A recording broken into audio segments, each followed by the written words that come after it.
Il est 7h38, soyez les bienvenus si vous nous rejoignez. Sud Radio vous explique ce matin les incendies en cours en France démontrent une nouvelle fois l'importance du débroussaillement, une obligation légale qui n'est malheureusement pas toujours respectée comme le déplorent les pompiers. Et pourtant, ce geste simple permet de sauver sa maison, de freiner la progression des incendies, voire de sauver des vies. Bonjour Jérôme Boulanger. Bonjour. Et merci d'être avec nous ce matin sur Sud Radio. Vous êtes porte-parole de la sécurité civile.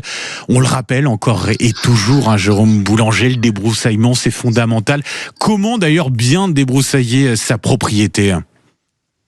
Alors, il faut tout d'abord rappeler que la végétation, c'est du combustible, d'accord ? Donc, à partir du moment où il y a un feu qui se développe à proximité d'habitation entouré de végétation, eh bien, la végétation est un combustible qui va effectivement propager le feu et avec le risque de propager le feu aux habitations. Donc, l'idée, c'est vraiment d'enlever ce combustible de manière, comme vous le disiez très bien, de ralentir ou de voire même stopper la propagation du feu et de protéger les habitations. Pourquoi nous, sapeurs-pompiers, nous souhaitons protéger les habitations ? Parce que c'est protéger tout d'abord les populations qui vivent dans ces habitations, c'est la priorité essentielle, et puis protéger les biens, bien sûr, des personnes. Donc voilà, alors comment est-ce qu'on fait pour débroussailler?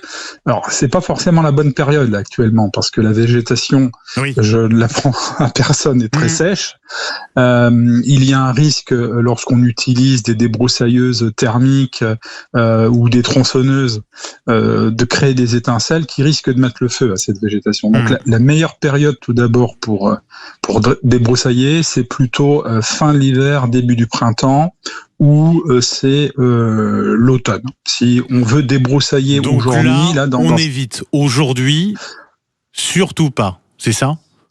Surtout pas, ou alors si on le fait, c'est avec la bonne vieille faux manuelle. Je ne sais pas si c'est des outils qui sont encore répandus, mais en tout cas, on n'utilise pas de tronçonneuses, de débroussailleuses qui risquent, je le répète, de créer des étincelles. Donc c'est pas la bonne, la bonne période. Une distance de combien à peu près entre la végétation et sa propriété, faut à peu près pour avoir une idée. Je sais pas si c'est véritablement réglementé à ce niveau-là.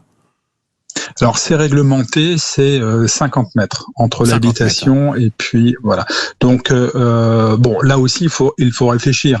Une maison en rase campagne éloignée de toute forêt, débroussailler, ça sert peut-être à entretenir son jardin, mais ça ne va pas ralentir le feu. Il y a moins de risques. Donc déjà, il faut connaître la zone dans laquelle on habite, son secteur, et il y a bien sûr le contact à prendre avec la mairie, avec la préfecture, pour savoir si la zone dans laquelle on habite est une zone qui peut être classée à risque et qui est soumise à l'obligation, vous le disiez, obligation légale de débroussailler. Ça veut dire quoi, obligation légale ? Ça veut dire qu'on s'expose à des sanctions si on n'a pas débroussaillé autour de sa maison ? Effectivement, il y a des sanctions qui sont prévues, donc c'est quand même très réglementé. Pour nous, sapeurs-pompiers, c'est un vrai avantage lorsqu'on a des terrains qui sont débroussaillés. Ça permet vraiment de faire de la défense de populations, d'habitats, de forêts. Donc c'est fondamental. C'est pour ça que c'est devenu obligatoire dans, je le répète, des secteurs qui potentiellement sont à risque pour le feu de forêt. À part le débroussaillement, qu'est-ce qu'on peut faire pour protéger sa maison et encore une fois ralentir la progression du feu ? Jérôme Boulanger, je rappelle, vous êtes porte-parole de la sécurité civile.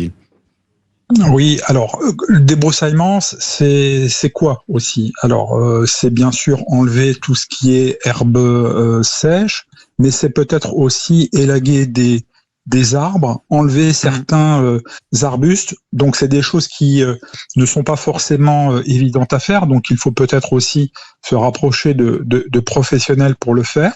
Ce peut être aussi remplacer certaines zones herbacées ou arbustives d'une propriété par un potager, par exemple, qui va créer une zone que nous on qualifie de pyrorésistante, c'est-à-dire qui résiste au feu, parce qu'un potager, forcément, c'est déjà une végétation très basse qui est entretenue, qui est arrosée, qui reste un peu fraîche, même si en cette période fraîche et humide.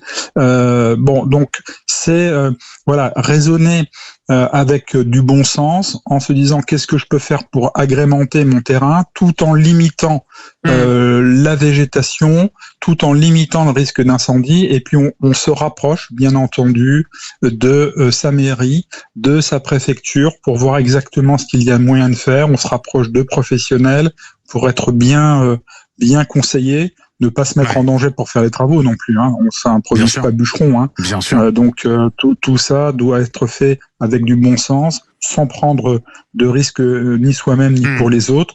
Et on se rapproche de professionnels et des autorités. Bien sûr. Merci beaucoup pour toutes ces explications et puis ces rappels, effectivement. Jérôme Boulanger, porte-parole de la sécurité civile. Un grand merci d'avoir été avec nous ce matin sur Sud Radio. Je vous souhaite une très belle journée.